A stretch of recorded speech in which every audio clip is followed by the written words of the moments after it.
පුංචි දේ කරොත් ඔයාගේ හිතට සැනසීමක් දැනේ. මට ඒක විශ්වාසයි. මොකද අපි දැන් හදන්නේ යුනිවර්ස් එකට ලියුමක් ලියන්න. හරි දැන් මොනවද ලියන්න ඕන කියලා හිතන්න එපා. ලියන විදිහ මම ඔයාට කියලා දෙන්නම්. මුලින්ම කොලයක් ගන්න.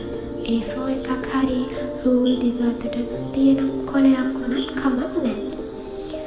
තව අපිට ඕන නිල් පාට පෑනක් සහ සුවඳ ඉටිපන්දමක් හෝ ඕනෑම ඉටිපන්දමක් ළඟ තියෙනවා නම් පත්තු කරගන්න.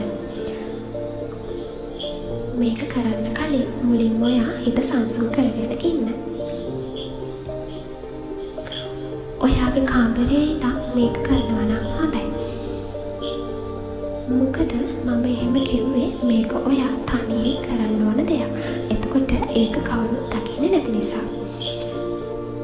ඒ වගේම ඔයා දවසේ හිත නිදහස්ව සැහැල්ලුවෙන් ඉන්න වෙලාව මේකට තෝරගන්න. ඔයාට දුකක් හරි සතුටක් හරි දැනුණ හැම වෙලාවකම මෙම ක්‍රමය අත්හදා බලන්න. ඔයාට සැනසීමක් දැනෙනවා කියලා මට විශ්වාසයි.